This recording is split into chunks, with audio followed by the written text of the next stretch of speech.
By the way, when I talk about our level, when you appointed this speaker, when you elected this speaker, you removed me from just being an ordinary MP. I came in here as a member of parliament, ordinary member of parliament, Ecowas parliament. You appointed me to be the speaker of this house. And as speaker of this house, I am no longer just a member of the Ecowas parliament. My level has changed. I'm coming, just listen to me. You're my friend, just like you said. My level has changed. And as speaker of Ecowas parliament, I have the opportunity to serve on your behalf to another level referred to as Management Succession Committee. At that level, it's no longer the level of just member of parliament. I am a member of parliament, but you, Honorable Abiante, promoted me to the level of serving to the position of Management Succession Committee.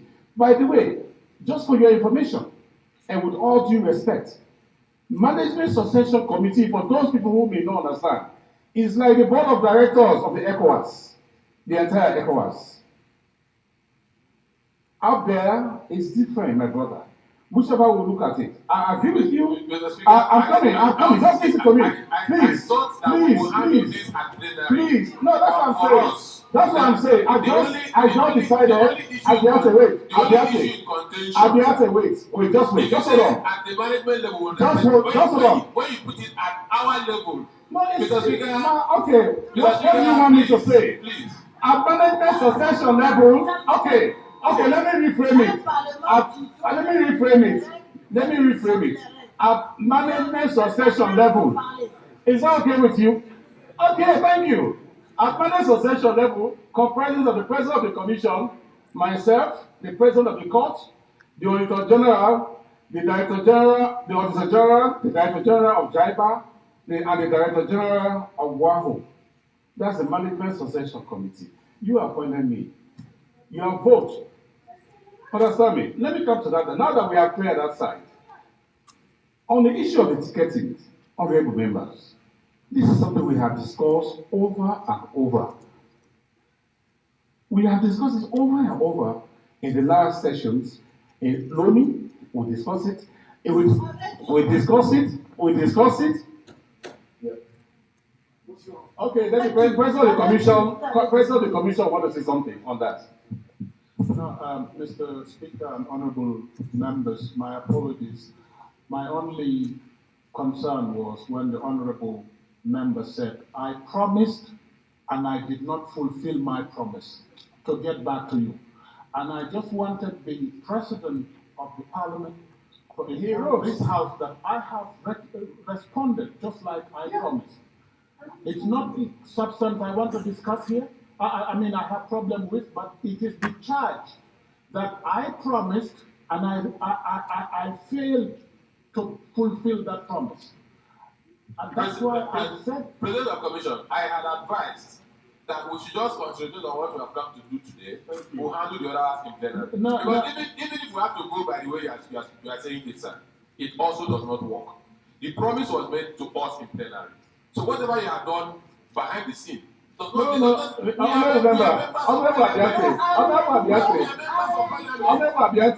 before us any votes and proceedings. Let us keep it behind us. Let us keep it behind us. Face what we are doing now. Face what we are doing now.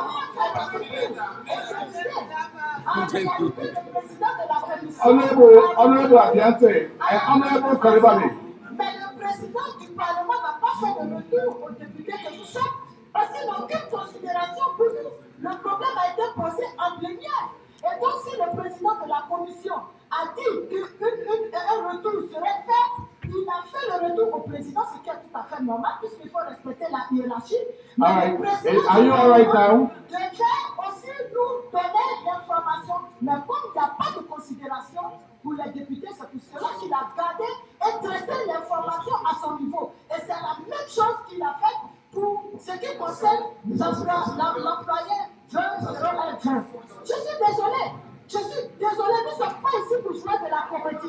Nos pays cotisent pour venir contribuer au développement de la communauté. Nos pays payent pour venir contribuer au développement de la communauté. Donc vous ne pouvez pas venir nous traiter. Thank you, Honorable Bilal. Honorable Bilal, you have the floor. Merci, Monsieur le Président. Mes chers collègues, chacun et chacune d'entre nous, je vous invite à regarder l'ordre du jour qui nous réunit aujourd'hui. Il s'agit, après audition de Monsieur le Président de la Commission, qui nous fait le message sur l'état de la nation, de la communauté, pour les parlementaires de réagir avec des questions précises sur l'état de la communauté, en soulevant des questions qui nous permettront de bien avancer. S'il y a des questions qui sont propres au Parlement ou à l'une des institutions du Parlement, dans le cadre du débat relatif au budget, nous pourrons bien y revenir. Voilà donc ce que je voulais vous rappeler. Je ne suis pas d'accord parce que c'est le président de la commission ne serait pas là. Il était là quand nous avons posé des préoccupations. Donc, c'est pas tout. Vous savez, moi, les fleurs, je les aime tellement. Madame, vous êtes d'une beauté telle que vous ne pouvez qu'être lumineuse. Alors, on va continuer, s'il vous plaît, à respecter l'ordre du jour. Et j'en appelle à la Okay, all right, no problem. It's okay now. All right, Honorable President Speaker. Just give me that one. Mr. Speaker. By the way, honorable members, and for our distinguished guests, just for information purposes, this is Parliament, and when you hear MPs arguing like this is the whole purpose of having a Parliament. Parliament is a forum for dialogue. You talk, you speak, you have the freedom to speak. So when you hear honorable members speaking, we are not fighting each other. I just want to make it very, very clear to everybody. We are not fighting each other. It is our right, it is every MP's right to say what they believe in and to say what they think is not right. It is our responsibility, especially I, as Speaker, to ensure that I do make the necessary clarifications. But we are not fighting, just for you to understand. Nobody is fighting here. Honorable members speaking, they have the right, it is their right to express their opinion in the Parliament. That is what they call Parliament. Parliament is a forum to debate. What we are doing right now is a debate. We are not fighting. Please understand that. Yes, Honorable President Speaker. Well, Mr. Speaker, President of the Commission, respected colleagues, I just want to make an appeal that we need to exercise some caution and patience so that we're able to resolve whatever issue in a very decorous and diplomatic way. This is my appeal. Issues are before us, and I will say with all sincerity that it's because it's hurting. And I remember the committee we put a recommendation under AFC, the Finance and Administration, certain things so that could be done. It is not the Parliament that are facing some of the route of what is happening, but including the staff. I do not think we are in the right disposition. And there was a commitment. I believe when the report for the budget is submitted, members will see the effort done. Those that are in the committee, sorry, sir. One of the issues that was raised in that committee meeting is that you can send somebody, which you are aware, we discussed at the bureau, on any mission today with a $300 for accommodation. It's not realistic. Because the minimum accommodation you get possibly is $500. No feeding, nothing, and then somebody is expecting to go and perform, come back. These are things that we're told, including the members, and we raise issues. Parliamentary staff serving for 20, 30, 20 years without promotion. It doesn't make sense. We feel certain things could be done. But we can't solve all these matters in this sitting. And I believe that's why we need to restrict our own discussion for today to the address of the President of the Commission. Other things like Agenda said, and other colleagues who are very influenced with information of what we discussed at the budget session, which will be tabled, and I believe members will have the opportunity to address this matter. I want to beg that we listen to restrain our anger. It's important. Yes, we are not fighting, but then the representation from the third rainbow who are there that may go out may not be in the good interest of our Ecowas. And we need to give the Ecowas a very good image so that we'll be sitting working together as a team, as a family, and in the interest of our own community. Thank you very much, sir. Thank you. Thank you very much. We'll proceed. No, Honorable Adjurato, I have respected you. I have given you the floor as a member. Please. All other members have spoken. Let's leave this and proceed with what we have on our agenda for today. The President has made his presentation.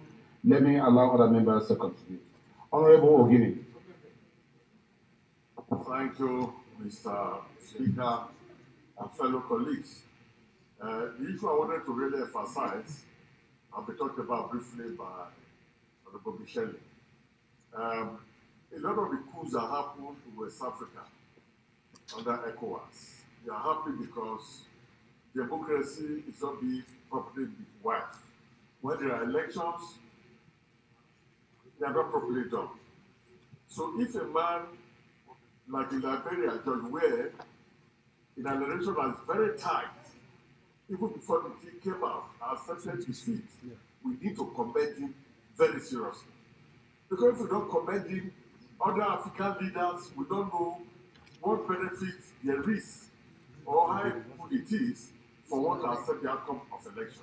The man is a sitting president. And he could have behaved like some other African president who will use his authority to rig election. But he readily accepted the result. After a runoff, election was so close, extremely close, too close to call. But yet, with that slight difference, he still accepted the result and made a speech that has made Liberia a beacon of democracy. So I think the Ecowas Commission, I'm happy that the President of the Ecowas Commission is around. Ecowas Commission must find a thing to give the man an award to tell the other president that let us emulate the way George Weah have done. Thank you very much. Thank you very much. That's very, very important. I'm sure the President of the Commission will take note of that. Honorable Mohammed Bangura. Mr. Chairman, Mr. Speaker, allow me to commend the ECOWAS President for his trip to Freetown. You went to Freetown at the midst of the conflict, a day after, and you made a statement there, and that statement is laudable. You sent a warning that under your watch, you will not stand anymore a group of people who want to subvert the democratic wishes of the country. That I say thank you very much. And I want to also commend the commission that even though I did not see that in this report, the role you played in Sierra Leone at a time when you and other stakeholders spearheaded the dialogue, the political dialogue in Freetown. I will tell you, Mr. President, that initiative alone saved Sierra Leone from the turmoil. I will tell you, members of parliament, that what we have currently in Freetown, the dispute we have in Freetown, it's not a dispute between the opposition and the ruling party. It is not. Speaking as an opposition member of parliament sitting here today, as a matter of fact, because of the dialogue, that is the time the party I represented decided to send their representative to parliament. That was the time. The only problem I see in Freetown unrest recently was a bunch of greedy people who want to subvert the democratic gains that were made. And the opposition and the ruling government have made this very clear. They came out with a position paper. They even, in fact, sponsored a bill in parliament to condemn the coup attempt. Because how call it a coup? It's a coup attempt. They have made this very clear. So, Mr. President and Speaker, you have took a very bold step. Very bold step. And I want you to repeat that action that you demonstrated in Vietnam. To repeat that in the sub-region. To repeat that in the sub-region. Because we need to send a signal, a warning to the perpetrators of coups in this country, that in Africa, that at this point in time, enough is enough. Let us allow democracy to prevail. I respect it. Thank you very much, honorable members. As the Honorable Mohammed Bangura said, he is a member of the opposition in the Sierra Leone Parliament. Honorable Sabine. Honorable Sabine. He's not here. Merci beaucoup, Monsieur le Président. Ah, okay.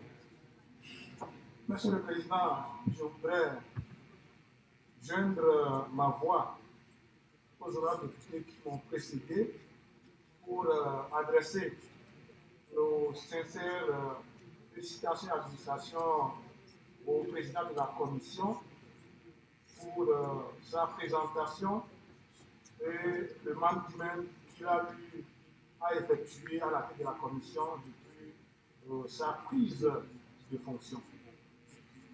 Monsieur le Président, ceci dit, j'ai quelques préoccupations par rapport à son exposé.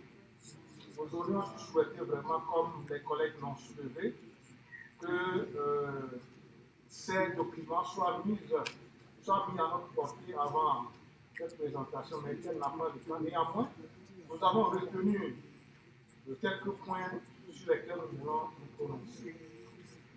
Monsieur le Président, je voudrais d'abord me prononcer sur la liquidation des personnes et des biens au sein de la communauté. Monsieur le Président, la liquidation des personnes et des biens dans la communauté reste un défi et une préoccupation. Je voudrais savoir, depuis que le président de la Commission a pris fonction, est-ce que des actions concrètes ont été menées en ce sens? Est-ce que nous pouvons avoir espoir que nous aurons également une communauté où la libre circulation des personnes et des biens puisse être effective? C'est ma première préoccupation. Ma seconde préoccupation est relative à la question de l'inflation. Il a souligné que l'inflation demeure également un sujet au sein de la communauté. Je voudrais savoir quelle est la tendance qu'il a donnée, mais je voudrais qu'il revienne de manière concrète. Voir qu'est-ce qui est envisagé, qu'est-ce qui est mené actuellement pour que la question de l'inflation soit réglée ou bien que l'inflation soit maîtrisée. L'autre sujet est relatif à la notation. Nous savons que sur le marché international, il y a des organes de notation. Et ces organes, souvent, ne reflètent pas la réalité au sein de notre communauté. Je voudrais voir, est-ce qu'il n'est pas possible d'avoir un organe de notation au sein de notre sous-région? C'est ma troisième préoccupation. Et puis, enfin, le président de la Commission a parlé, dans le cadre de la réforme institutionnelle, de la mise en œuvre, de la mise en place d'institutions compétentes, de la question des recrutements. Et nos collègues ont soulevé le problème. Mais moi, je voudrais revenir un peu sur le sujet pour dire que la question de recrutement, le président a dit que c'est en cours dans les institutions et également dans notre Parlement, la question du recrutement est également en cours. Mais Monsieur le Président, la question du recrutement, dernier recrutement qui fait toujours problème, c'est un sujet d'actualité. Puisque le dernier rapport d'audit est revenu sur ce recrutement pour dire que le recrutement est illégal et irrégulier. Dans ces conditions, Monsieur le Président, qu'est-ce qu'on fait? Nous sommes le Parlement. Le Parlement doit être le premier organe de la communauté qui doit respecter les textes. Et si un rapport d'audit vient dire qu'un agent au sein du Parlement, son recrutement était irrégulier et illégal, qu'est-ce qu'on fait? Parce que si cette question n'est pas réglée, ça va continuer toujours par plonger le Parlement.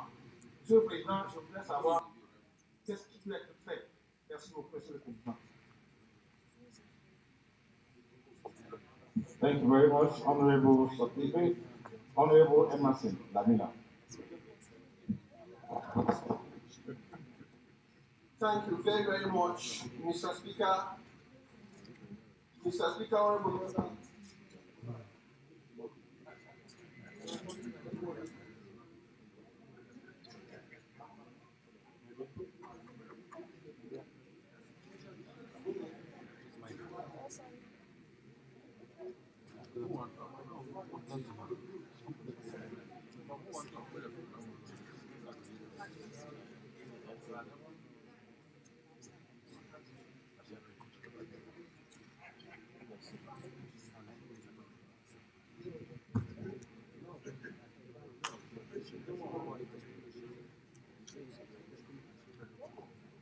Please, Honorable, go ahead.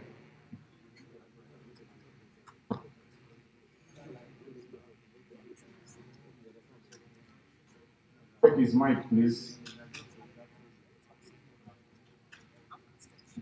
Our technicians, can you check the mics?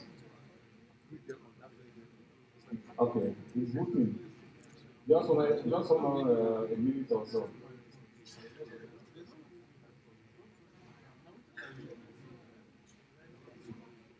It's working now. Can you check? Is it working? Thank you. Thank you very, very much, Mr. Speaker. Mr. Speaker, honorable members, join me to thank the President of the Commission. Join me to thank members of the Commission for their swift and proactive move to Freetown on the 27th of November 2023. What happened on the 26th of November 2023 proves to the world that the myths to believe that whether attempted coup or military intervention are popular, the citizens of Sierra Leone prove to the world that it is a lie. It is just a myth. It is never. As we saw assailants, renegades, wooing, pushing, patriotic citizens to come out who were snubbed. They were snubbed and they were resisted. This is enough to show that democracy is still prevailing in a country like Sierra Leone. Mr. Speaker, permit me to take us to the short history of our country. In 1961, we gained our independence, and we suffered a series of things, including coups and counter-coups, 1967, 1968. We also gripped by an interregnum that lasted for 11 years, brutal war. As it turned out, we also faced with diseases, including Ebola and COVID-19. Little, we are now grappling up with fragile democracy, and little by little, our democracy is becoming stronger. Mr. Speaker, it is conventional belief that the army should be professional and strictly under the control of the civilian. The military should defend the political independence and the territorial integrity of the state. When you see that begin to deteriorate, Mr. Speaker, few questions we want to ask. Mr. Speaker, it is very clear that under the watch of President Julius Maada Bio, Sierra Leone has deepened its democracy and Sierra Leone is advancing. Under his watch, 87 legislation, some new, some old, including the famous Giri Act, which I believe within the community parliament, the Northern Sierra Leone has ratified. I'm still doubting, but the Northern Sierra Leone that has ratified the Gender Empowerment and Women Empowerment Act, which has given at least first in history 30% of female representation in our parliament. With all these gains, it is and it was in the opinion of Arsenal that they should reverse this particular one. Mr. Speaker, few things to note. And that is why we want to call on Ecowas, the Commission especially, possibly to deploy standby forces, especially for volatile states within the community. And number two, we also urge Ecowas, the Commission, to emphasize statesmanship, that past presidents or ministers let them actually practice statesmanship. It is very important, especially for former presidents who are alive and former ministers who are alive in those countries within the community parliament, to emphasize and practice statesmanship, to believe that the southern ones on the state one will come and dance, and when your time finishes, come out nobly. It is most important. Mr. Speaker, I will not shy away to tell you, I cannot accuse the opposition, but it's surprising to know that most of the assailants, they were either seen at one time or the other to put on this regalia. Mr. Speaker, I think the Member of Parliament will have very good opportunity when Sierra Leone will be presenting her country. Thank you very much. Thank you very much. For today, we are just listening to the President of the Commission. Yeah, Thank you very much. And it's also important that the President of the Commission also emphasize to either the military in the community parliament or opposition parties that we can only gain political power through the ballot and not the bullet any longer. Mr. Speaker, as I conclude, I must also state that it was disheartening when we see major legislations like Independent Commission for Peace and National Cohesion, opposition party boycotting a law that's supposed to strengthen peace and national cohesion going out. It should also stand signal to us. Mr. Speaker, it is also important to know that when predecessors of sitting presidents are still failing to congratulate them, even though election has over 5 years or so, it should be worried. Yes, and Mr. Speaker, also, Mr. Speaker, also, it's important to state that we approve of the stance of Ecowas, and we are happy for their proactive stance immediately after that sad scenario that took place in Sierra Leone. Thank you very much once more, President of Ecowas. Thank you very much. And I want to remind Honorable Abiante that the President of the Commission actually touched on his trip to Sierra Leone. So the Honorable Member had the right to talk about Sierra Leone. Thank you. I'm not opening a debate on that. Yeah, now we are not going to debate on that. No. There will be no debate. No debate. All right. Honorable Veronica Sisi. Thank you very much, Mr. Speaker. Mr. Speaker, honorable members, as the leader of the delegation of Sierra Leone, I want to take this special opportunity to thank His Excellency of the Republic of Nigeria for his prompt action in calling the Commission to go and visit Sierra Leone. We appreciate the fatherly role that he played, and I want to say thank you on behalf of the people of Sierra Leone. We know the role that normally Nigerians play in our lives in Sierra Leone. We have a bilateral relationship. I believe that was what we worked upon. So we want to say thanks to him and also thank the Commission and his team for their proactive action, as being said by my colleagues. I want to say thank you for the developmental programs that have been undertaken by Ecowas in Sierra Leone. We appreciate every little bit of effort that is being done by Ecowas. This shows the collaboration between the member states. That's what we benefit, like the smaller states, that's one of the benefits that we gain.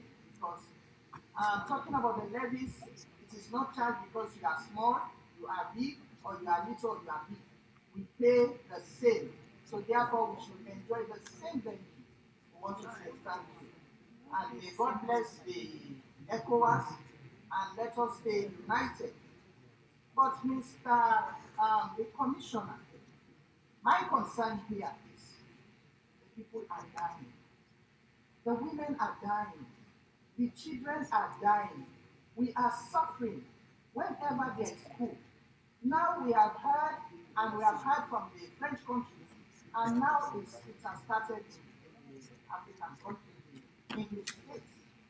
And whenever we sneeze in Sierra Leone, you will catch the cold, Liberia will catch the cold, and Ghana will catch the cold. We have faced that 11 years later was senseless. People were killed, arms were amputated, so many things were done. So we don't want to face that type of problem again. I believe these pupils want to take it as a social club. They have waived the Ecowas. Ecowas, please step up. We want to see more of the Ecowas in this sub-region. And we want you to stick a pin to nip it on the board. So never again. Like what you have done in Sierra Leone, it was disheartening. We are here to work for the state. We are here to represent our country. We have left our families behind. So hear that 26. You can just imagine, as a woman and with my colleagues, we could not sleep. We had running stomachs because of what we had and because we have experienced the 11 years war. So we want to thank you again for your proactive actions and to thank my speaker again because he was with you and you know the role that we play together so that we can face it. We bothered him so much because we had sleepless nights. We called him. We said you need to do something. So we want to appreciate that.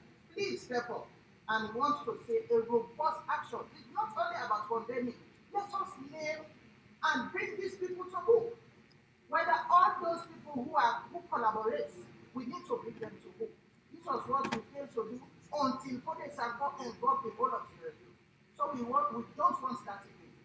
Never again. Thank you very much. Thank you very much, Honorable Member. Honorable Abandao. Monsieur le Président, vous avez la parole. Je voudrais également joindre ma voix à celle des collègues féliciter Monsieur le Président de la Commission pour la présentation de son rapport qui nous vérifie sur l'état de mise en œuvre du programme de travail de la communauté. J'ai quelques préoccupations sur le faire. La première concerne la libre circulation des personnes et des biens à travers un outil très important et l'introduction de la carte nationale d'identité biométrique de la CEDEAO. Dans son intervention, nous avons fait comprendre que certains États de l'A6 l'avaient déjà adopté. Qu'en est-il de l'autre? Est-ce qu'il y a une difficulté majeure pour que les autres ne l'utilisent pas? Parce que quand on parle de migration, je pense que tout doit être mis en œuvre pour permettre à nos peuples de circuler librement. Votre préoccupation est relative au système d'alerte précoce. En ce qui concerne la Sierra Leone, est-ce que quelque chose aurait pu se faire pour anticiper ce qui s'est passé? Pareil dans tous les autres États où il y a des tentatives de coup d'État ou de coup d'État. Où en est-on avec le système d'alerte précoce? L'autre préoccupation a été prise en compte par une des collègues en ce qui concerne la monnaie. Effectivement, à l'idée du saut, lors de la session extraordinaire, il avait été question que les pays qui sont en avance puissent commencer à mettre en œuvre en question de la monnaie. Qu'en est-il à ce jour? Ce sont en 2024 qu'il avait une visibilité qui serait mise en place d'ici 2027. Voici qu'on en est réellement. Donc, c'est pas là les quelques préoccupations que j'avais de l'autre état qui n'en compte pas les collègues. Je vous remercie, monsieur le Président. Thank you very much, Honorable Abandao. Honorable Alipui.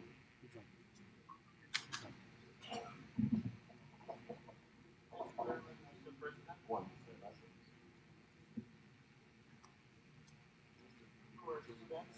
One of our products that fails to prepare, prepares to fail.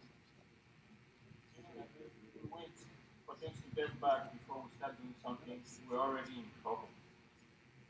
I would like to commend the government of Sierra Leone for resisting the coup attempt that occurred 2 days ago. And them being able to resist what was going on enabled the mission to come 2 days after. The question that I have related to that situation is, what would have happened if that government couldn't resist, like it happened in Mali, Niger, Burkina Faso, and Guinea? I believe that if we're able to have meetings to decide that we're going to send troops to Niger or to any other country to restore democracy, those troops should be available to intervene in less than 24 hours should there be a coup attempt in the region, and not wait for the government to try to struggle to see are they going to be able to resist, or wait until they don't resist and then we'll do another meeting, and by the time we make decisions, they're already sitting. So, Mr. President, I would like to know what can be done, or what is the Commission planning so that when there is a coup attempt, in the very early hours of the coup, something very strong and firm can be done to stop the coup. Because we have to understand that democracy is the only game in town. And for the few stubborn ones who don't want to play the only game in town, we have to be firm. So that's my first question. The second question, before asking the question, I also remember a proverb that comes from Nigeria this time. And the way the discussion was going in the room here, with people raising their voice, some showing less respect to colleagues, it reminded me, this say from Nigeria here, it's a Yoruba say, which says that a good conversation can bring kola nut out of the pocket. So if you just keep pointing fingers, you didn't do this, you didn't do that, we focus on people and we are not focusing on the issues. At the end of the day, the issues are not resolved and everybody is upset and we are getting nowhere. My question is, what can we do here and now so that all the different issues that some are pushed, we say when we have a plenary we discuss, then every time you appear here, then these issues come and derail the discussions that should be other discussions that we are having with you. Internal issues come, all kinds of issues. There has to be a way that we can address these issues so that when you come here, we can have a full discussion. And I believe that that starts for us, as some MP said, by having the documentation that that's gonna be used for your presentation. I believe that if you were able to get a copy that you were reading, we could have received a copy too, even if we received it the second you walk in the hall or in the place, because we were all bought laptops. We have all the equipment that is required to be able to work online. So even if it's few minutes before starting the speech that this file, we were in possession of that file, at least we could have received a copy. And unfortunately that wasn't the case, and that was another issue. So we can all work on that to be sure that we use the technology that we have, and we just stop running around with paper all the time, because can't translate and then trying to make copies. Well, everybody has a laptop made by the institution to work. Most of them don't even show up at work with the tool, and yet are complaining of not getting the paper also. I mean, all together, we just need to streamline our processes to really take advantage of technology and all the efficiencies that we can create. So, the most important point that I had was taken into consideration by Honorable Advandawo from Togo, is the Ecowas single currency. We are in a community of 400 million people where there is a lot of inflation. In all different countries, where you go there is inflation. In Nigeria, we can't even talk about inflation. It's worse than anywhere else. Inflation, poverty, all kinds of different problems that create a situation where some take advantage of that situation to start terrorism. Some take advantage of that situation to try to seize power by force without going through the proper route. While we know that if you have a single currency and a a single central bank, and we're in charge of our monetary policy. We will be able to put people to work. We will be able to fund our economies to have decent infrastructure, so roads and everything, and all these things are going to put people to work. Why we still have to stay stuck in a bureaucratic process where 15 conditions have to be met before we move, and you put those 15 conditions. Apologies, it's almost time out, so another 30 seconds and I'll have to stop. Basically, we really want to have a clear roadmap of what is the delay for the single currency. And by solving that single currency issue, that will have a ripple effect. It will resolve a lot of poverty issue, a lot of inflation. We'll have a better control of our destiny. For the last 15 seconds, because time's up, it's 3 minutes, Mr. President, right? So it's a budgetary session, so this is not the place for this subject.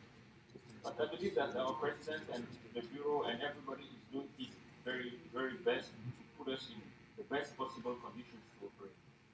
But I will really appeal to you, Mr. President of the Commission, to look in the powers that you have so that we find a solution, because we have our main hall that is still not, things are not working there. We have to sometimes come to your place. Now we have moved here. If something goes wrong here, are we going to move to the next place? It seems that we are going from grace to grass. We need to find money somewhere, somehow. Even if the parliament doesn't have it, then we'll talk to the head of state. Not that the budget of the parliament, there's not enough money for that. But it's a matter of sovereignty. The parliament gathering where it can gather because there is no proper hall to host them. I don't think it's the best way to deal with it. And the per diem also, as the first deputy speaker mentioned, it's important not just for the MPs, but all over the institution that people representing Ecowas represent Ecowas according to their position and their condition. I've exceeded my 30 seconds. I will stop here and we'll continue the debate in another.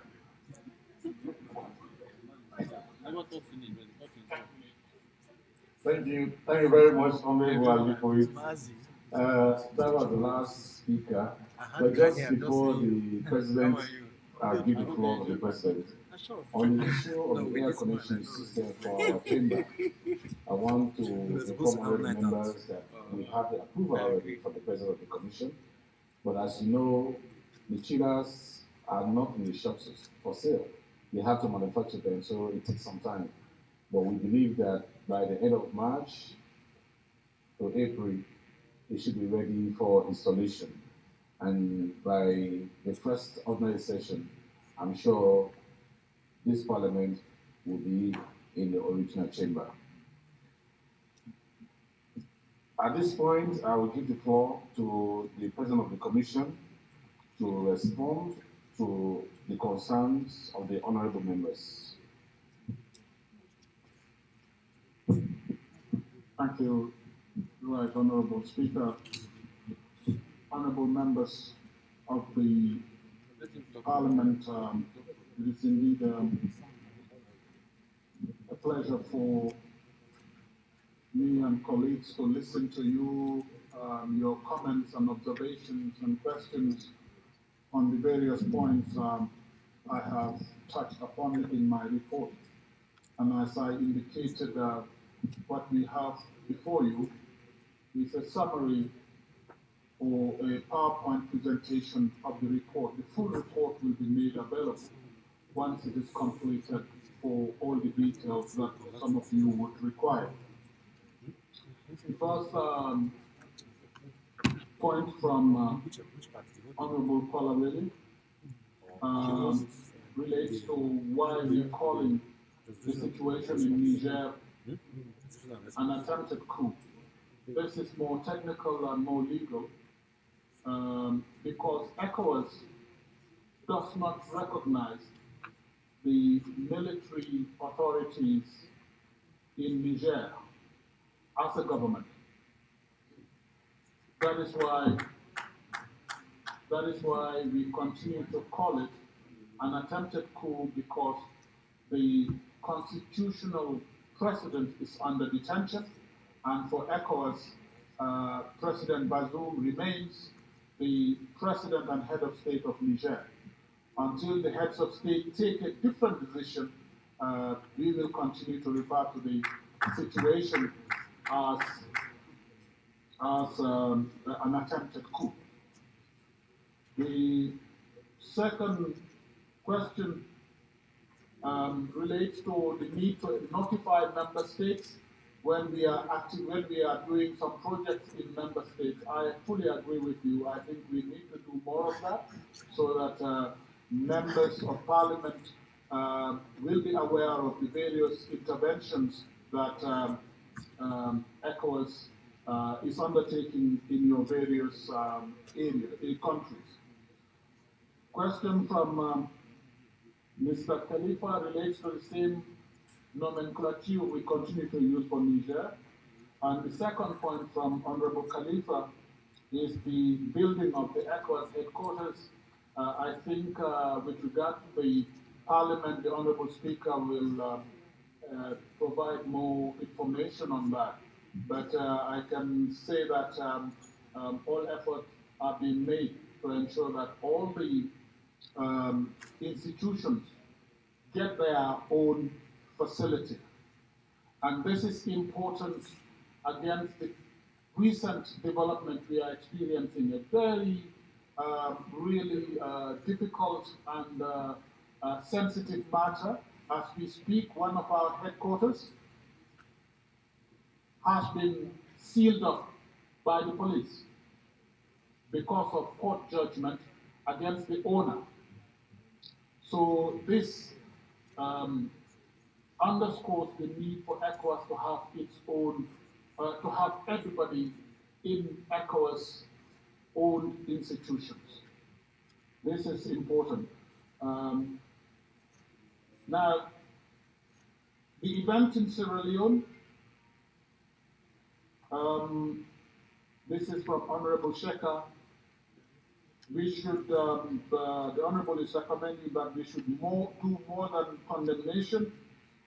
Yes, I fully agree, and that is the instruction of His Excellency President Bola Ahmed Tinubu, the chair of ECOWAS Commission. He's the chair of the ECOWAS authority. President Tinubu, despite the mission to Sierra Leone with clear instructions, and that goes beyond simple condemnation. Let me stop here, but eventually we will bring the details to your attention. But it is not a question of just condemning it, but ECOWAS is prepared to take any action that is required to address that matter. From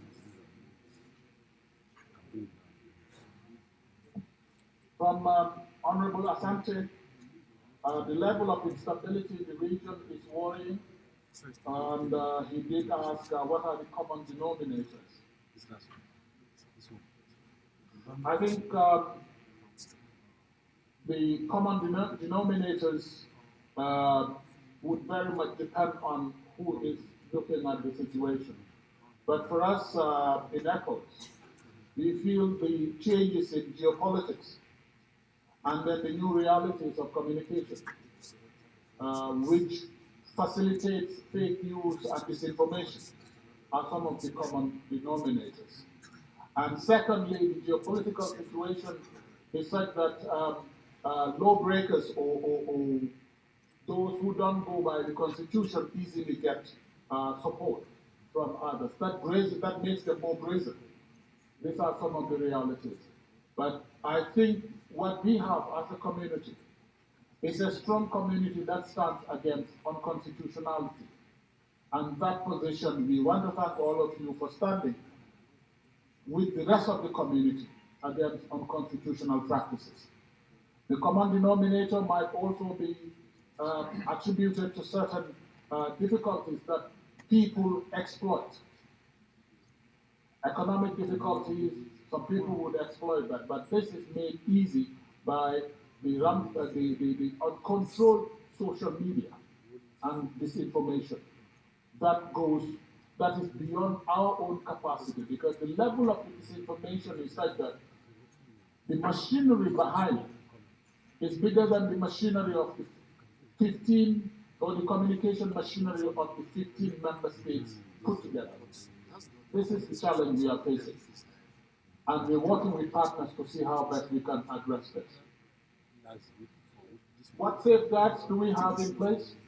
Well, the safeguards include our own strong position against unconstitutionality. The safeguards include measures we have taken to go to Sierra Leone to tell people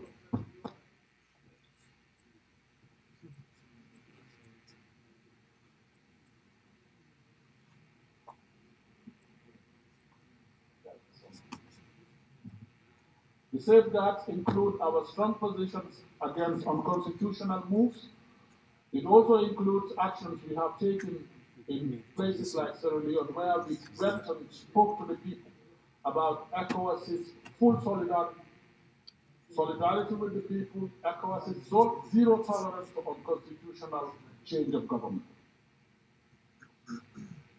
The safeguards also include deepening democracy in our countries, helping our countries to enhance governance.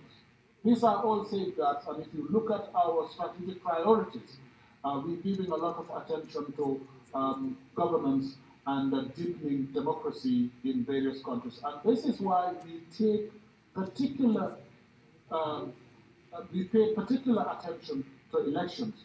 And it costs us a lot of money to observe these elections, to ensure that they are free and fair, and that the players follow the provisions of the Constitution with respect to redress or with respect to grievances that they may have. I think if those who are from Liberia here, and also in Sierra Leone, would know, I think some honorable members have spoken about this, the length we have gone to ensure that peace remains and everything remains calm during and before, during and after the elections. These are some of the safeguards, and I think we will continue to strengthen them.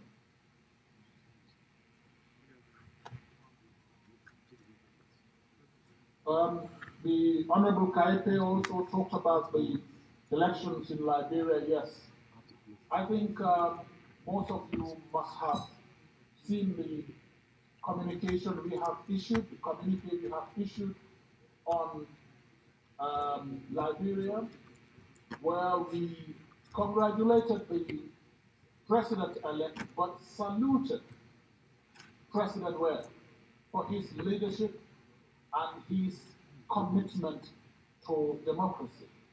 We have said this over and over, and we have published this over and over. We've also indicated that the development in Liberia indicates that democracy is alive in the region and that change can be made through peaceful means. So it flies in the face of the narrative that change can only come through coup d'etats. As I said here during my appearance last week, in Mali, the coup d'etat was against a government that was in place for less than 2 years. In Burkina Faso, it was against a government in place for less than 2 years. The same thing in Niger. So to say that coup d'etats are happening because they are long-term or sit-tight heads of state, it doesn't hold water at all.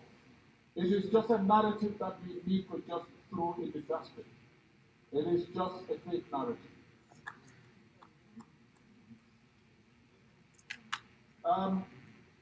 The Honorable Bilan did indeed underscore the need to have all the reports in the 3 languages, and I think the Commission and the Parliament will do our best, work together to ensure that documents get to you in time. We will also make sure we make the documents available to the Parliament in time for translation and distribution to you in time. But we will do our best to work on that.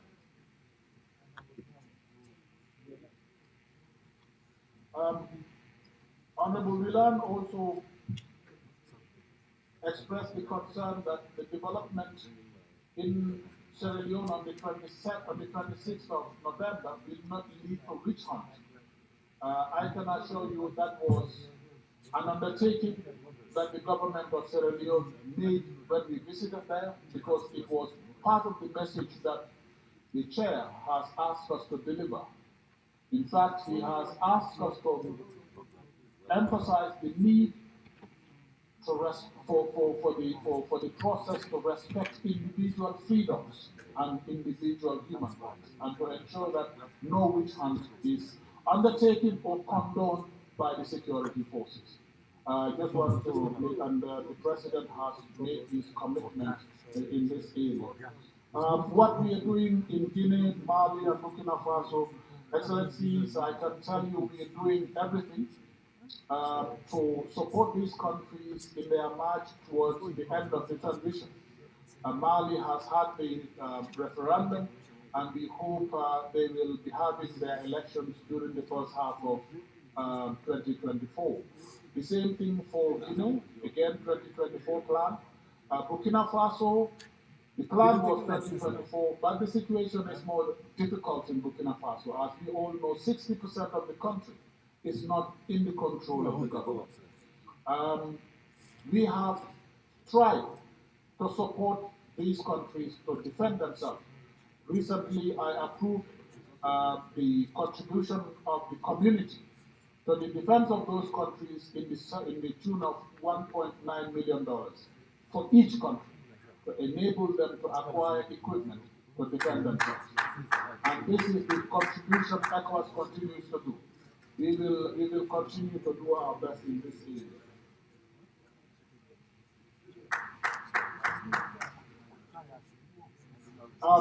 Again, the Honorable William has asked what we are doing for young people, for women, as well as health situation.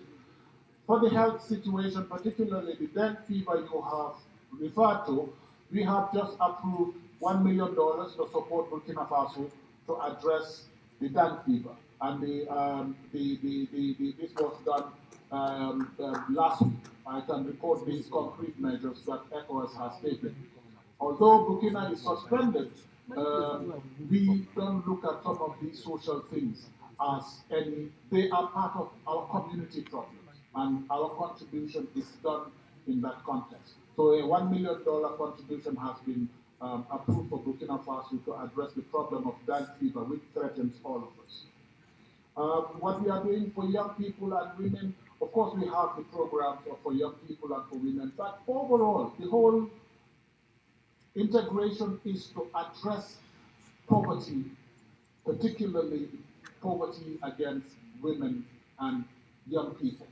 We hope the intra-regional trade that we are trying to promote will have an impact on the lives of people, including young people and women. This is why we need to work very hard on intra-community trade, because it's only through enhanced trade which will pull a lot of productivity in our countries. And when we talk about productivity, we're talking about opportunities for producers. Our population is predominantly young, and when productivity goes up, certainly the young people stand to benefit. The Honorable Salami, again, did talk about the unemployment of the youth, and this is in line with what I've just said with regard to the macroeconomic activities that we are engaged in, that we hope will help youth employment. Honorable Salami also asked the vacancies that I've spoken about. I'm talking about the vacancies in ECOWAS institutions, and these vacancies are normally advertised on ECOWAS websites for all to see, and conditions and the requirements are all indicated in the advertisements and in the websites. So the main source of information with regard to employment in the community institution is the website, and of course people pass information to each other.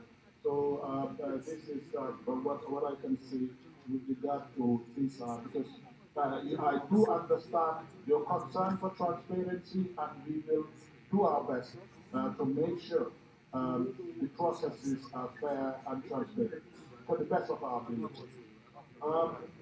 Honorable Haruna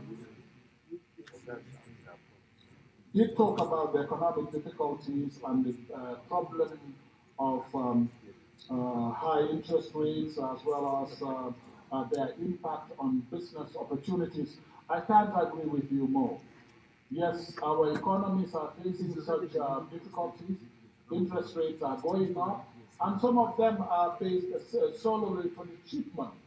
I mean, when public sector goes for loans, domestic loans, certainly the banks will be happy to just lend to the government and sit back.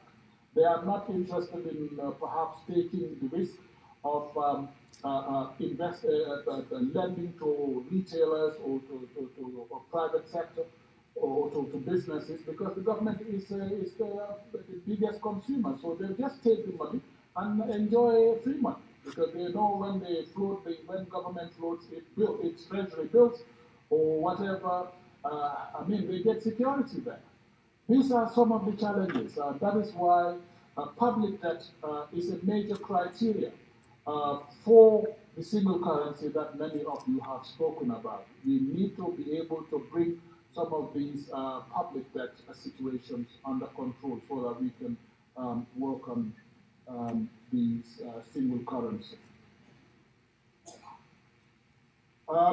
You did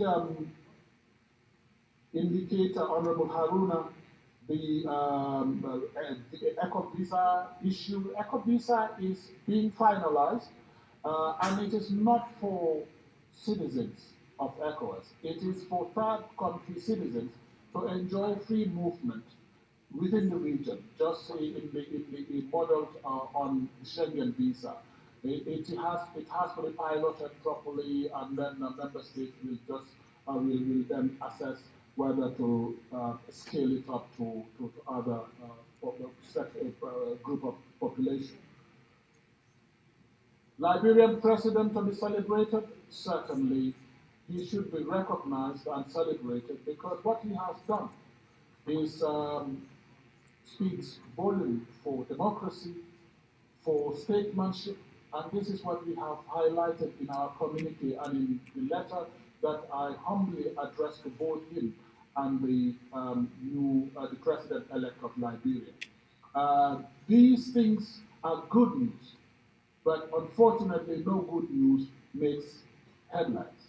Unfortunately, if it was a trouble, then we would have seen it all over the place. But because it is good news, it doesn't make much headline outside our continent. That's why I want to encourage our colleagues from the media in the region to really take the region's stories and run with it, because nobody will do it in your place.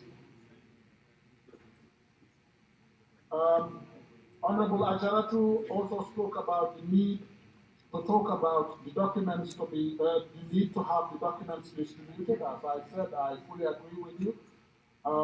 Again, the point you made, the point I interjected on relating to my promise to this House and not fulfilling that promise, that was my concern. I did promise to look into the question and respond, which I have done through the Speaker of the House. So when I was being charged with giving a promise and not fulfilling that promise, I felt that was below the belt, and I had to really have the situation corrected. Not the substance, but the format. I promised I was going to come on 2 issues, which I have done. And normally I cannot write to all of you, I write to the Speaker of Parliament, which I have done, and in time. Now, the Honorable Ogene did mention the coups which are happening and Ecowas not that are happening because elections are not good enough. You see, again, I'm repeating myself. That to me is not a narrative we should promote. Coups are happening because there are people who want to create coups. As simple as that. There is nowhere where you have elections without dispute. The biggest democracy, there are still people in that country still talking about elections not being fair. But they don't go about doing coups. So there are laws that provide for the channels to follow in the event you are aggrieved. That's what we should be promoting, not using the gun to take over a whole country hostage. So I think we should be promoting people to participate in politics like all of you have been doing, to ensure that we follow the peaceful route in addressing our grievances. Honorable Soklinge, free movement. Yeah, free movement is a challenge, but this is what we are doing. We're trying to enhance it. And I can tell you, not blowing our own trumpet, but ECOWAS is a model with regard to free movement. Travel outside ECOWAS and see how other regions are doing. Then we will appreciate our own achievement. But we do need to do more because there are too many unofficial roadblocks. These are not blocking only humans, they are also blocking trade. And where you have too many blocks against trade, you have higher costs, higher prices being paid by the population. I fully agree we should redouble our efforts in this area. Inflation, how to address it? We would. I don't want to convert this to a lecture hall, but I mean, economists would tell you can convert it in many ways. One of those ways is to have restrictive monetary policy. That would curb inflation. You have other ways as well. But then when you have restrictive monetary policy, what impact would that have on other things like employment? But I think our governments are looking at inflation, and it is a source of worry for each and every government. But it is a serious problem here.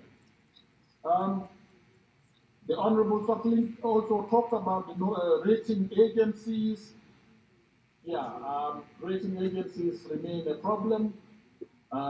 Whether we can have a regional rating agency, I think my colleagues from the economic department will take note of this and reflect on this and see what can be done. We have colleagues from the economics department to see whether regional rating agencies are a possibility. And I think in relation with our own regional banks, we can see what this is. But you see, rating agencies cannot just be created. They need to enjoy international accreditation because the rating of an institution will determine the facility with which you can raise resources from the market. That is why their accreditation is important. The Honorable also asked what to be done with regard to the audit report on the recruitment in Parliament here. Honorable members, let me make 2 points.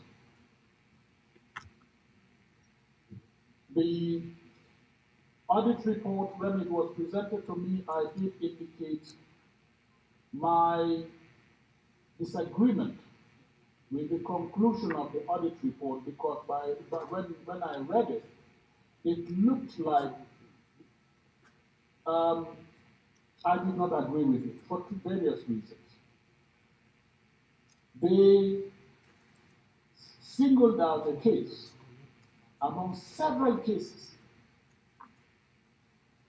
among several cases, to say that particular appointment was not correct. I disagree.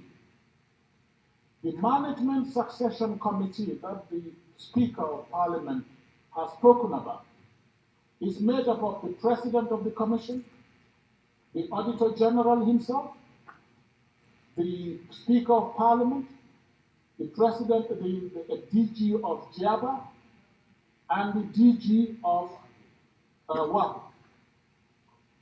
and the President of the Court. This is the Management Succession Committee. They are the overall decision makers with regard to recruitment in Ecowas institutions.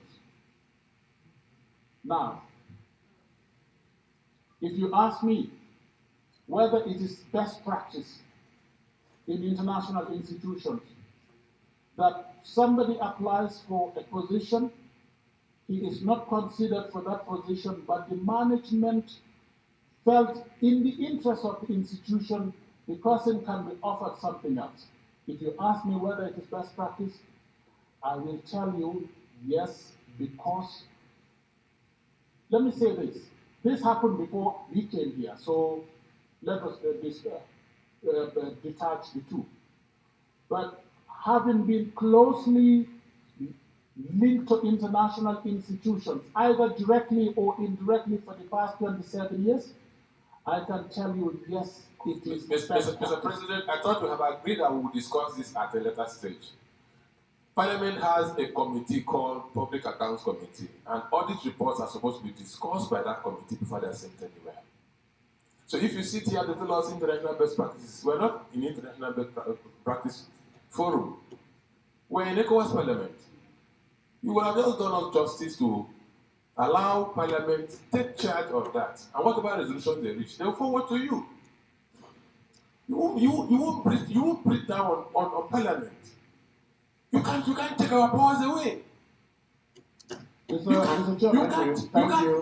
can't justify the unjustifiable. You can't. Thank you very much. If you want us to drag the commission, the Ecowas Commission, we will drag the Ecowas Commission. If something is wrong, don't justify it. Honorable Abiante. We have been on this recruitment Honorable Abiante. for over a year or two now. Honorable Abiante. And it is not ending anytime soon until the right thing is done. Honorable Abiante. So, Mr. President of the Commission, please, Honorable Abiante, let it be. Allow the President to proceed, please. Thank you. Thank you, Mr. President. I think the Honorable Sokolinge did ask a question as to what to be done with this particular point, and that's what I'm responding to. I'm not lecturing to the Parliament, I'm just responding to the Honorable, but if it is the wish of this House for me to skip that question, I can do that. But out of deference to the Honorable Member, I am responding to his question. Please respond to Honorable Members, please. Thank you. Mr. President, please skip. Please skip. If you want to discuss it, we will open it and we will discuss it. We had the same issues in Winnipeg, and because of this issue of recruitment, paragraphs 18 and 19 were deleted, meaning that this has not been foreclosed. That's the simple meaning. There's a difference between the Commission and Parliament. You can discuss the issues of Commission, but for Parliament, allow parliamentarians to resolve the issues the way it ought to be resolved. We will get back to you when it's appropriate. Thank you very much. Thank you. Skip it. Please proceed. Mr. Soblinge, I have been directed not to answer your question. Now you skip it.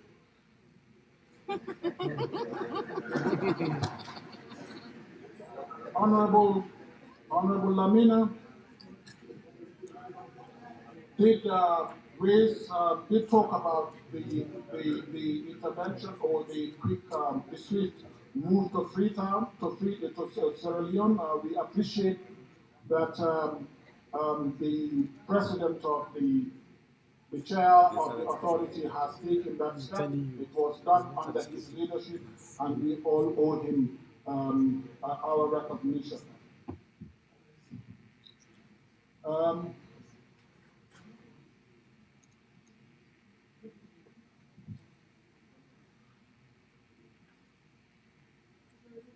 Um,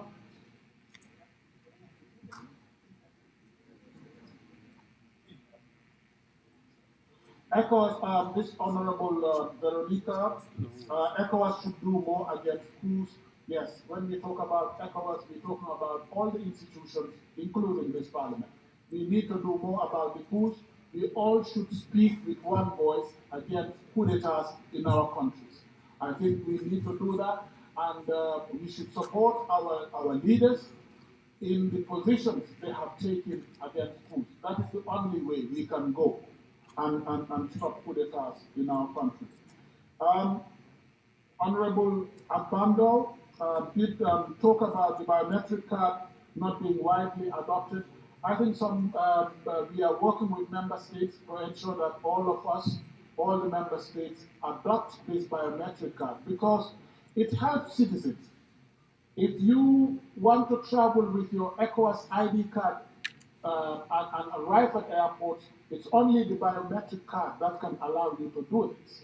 So it is really important we encourage, and I think as members of parliament, may I ask all of you to really help us push this agenda in your various assembly, in various parliaments, to ensure that governments adopt the biometric card. With your support, I'm sure the governments, all the governments will adopt this very quickly because you represent people and you have access to government.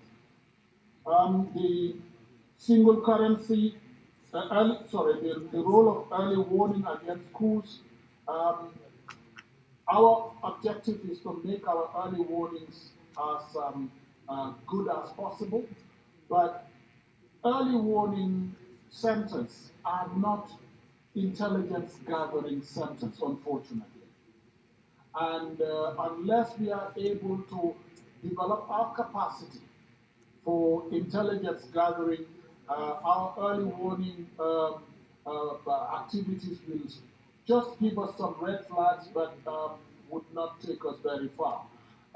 Countries that have really gone under military administration, I think would point to intelligence failure, and those are some of the challenges that we face. But our community is working hard to ensure that our intelligence community work together to support each other so that we can work against all these coups.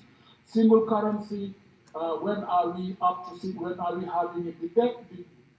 The deadline given to us is the 2027.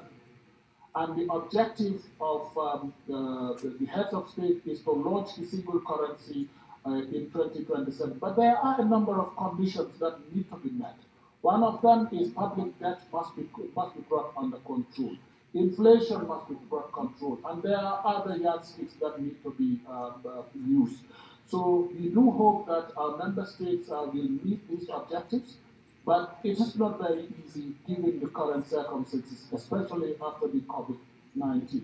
And finally, the Honorable Ali Pui was asking what could have happened in Sierra Leone if government was unable to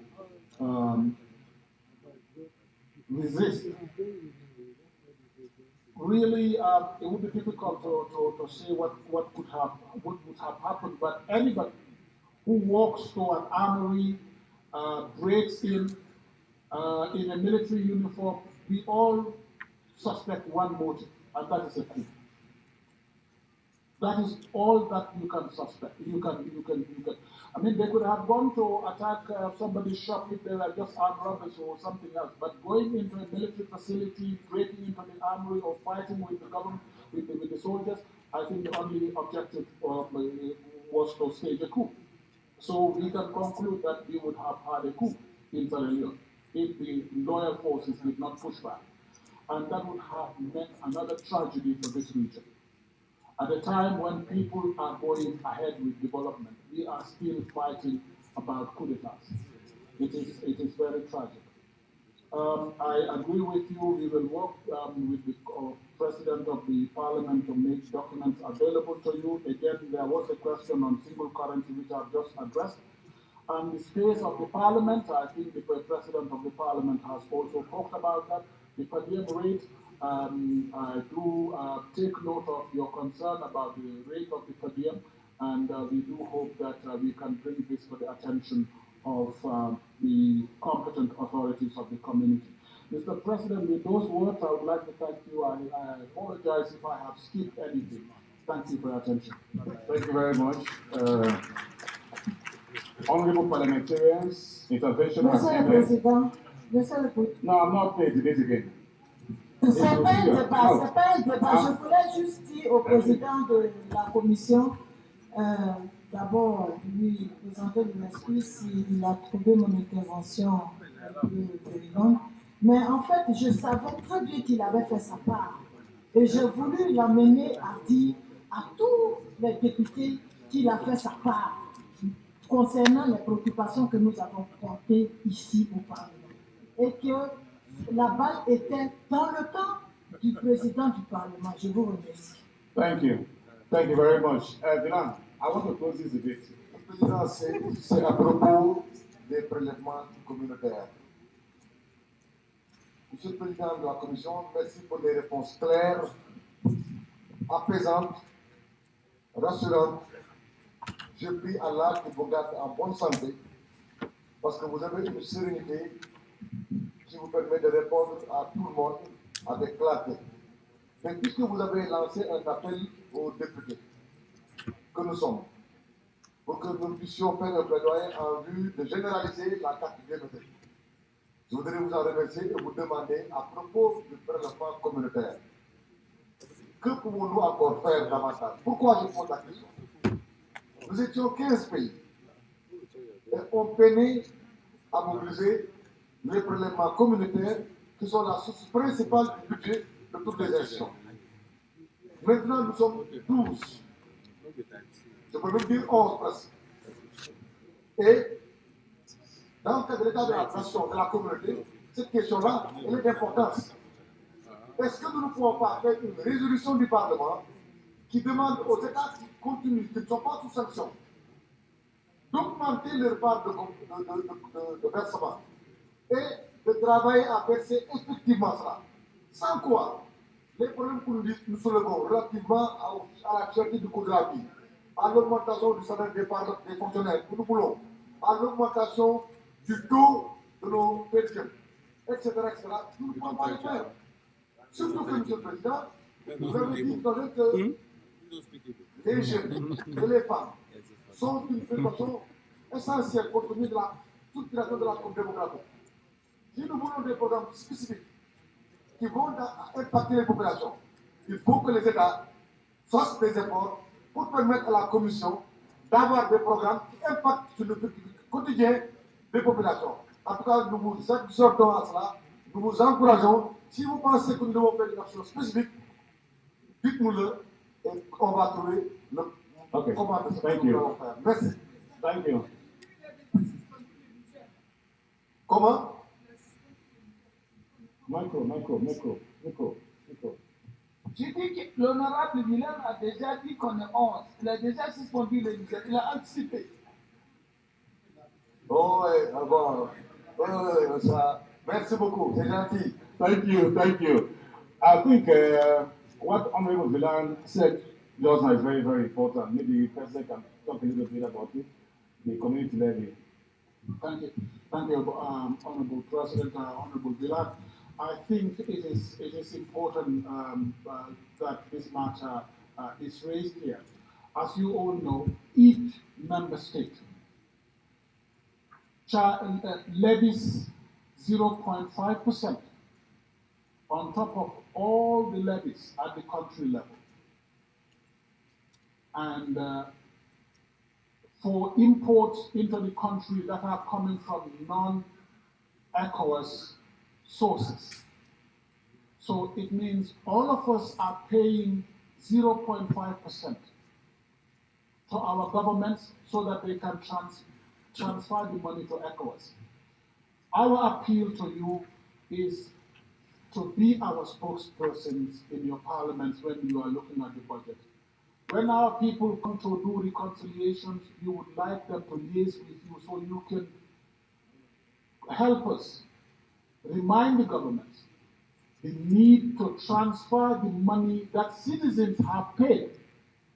It is every single person in our country that is paying for ECOWAS, for the functioning of ECOWAS institutions and programs. It is 0.5% for all the imports outside ECOWAS sources. And it is proportional. The more you import, the more you pay. And citizens all pay. Please, I want to thank Honorable Villan for this. Be our spokesperson. It is not actually legal to take the money from the citizens and not give to ECOWAS. Really, the government is not using its money. It is the money of the citizens that they have paid for ECOWAS. So government's role is just to transmit that money to ECOWAS. So thank you for really being our spokespersons in your cabinet, in your parliament. Thank you. Thank you very much, Mr. President. Honorable parliamentarians, intervention has ended and the general debate is closed. I hope that you have sufficiently been informed about the implementation of community programs. I also hope that you will make yourselves available to support the ECOWAS Commission during their implementation. Once again, I would like to thank the President of the Commission as well as the Vice President and other members of the Commission who accompany the President for the insights they have given us into the implementation of the various community activities.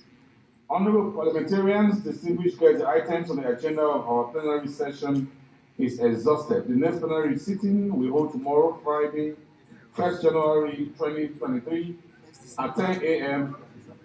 1st December 2023 at 10 a.m. It will be devoted to the following items. 1. Swearing in of new MPs. Consideration and adoption of the draft report of the 2023 First Ordinary Session of the ECOWAS Parliament. Consideration and adoption of the draft report of the 2023 Second Extraordinary Session of the ECOWAS Parliament. Presentation of country reports, followed by debates. These three countries will be presenting their reports tomorrow. They are Nigeria, Cape Verde, and Senegal. Nigeria, Cape Verde, and Senegal. Sitting is adjourned. Thank you very much.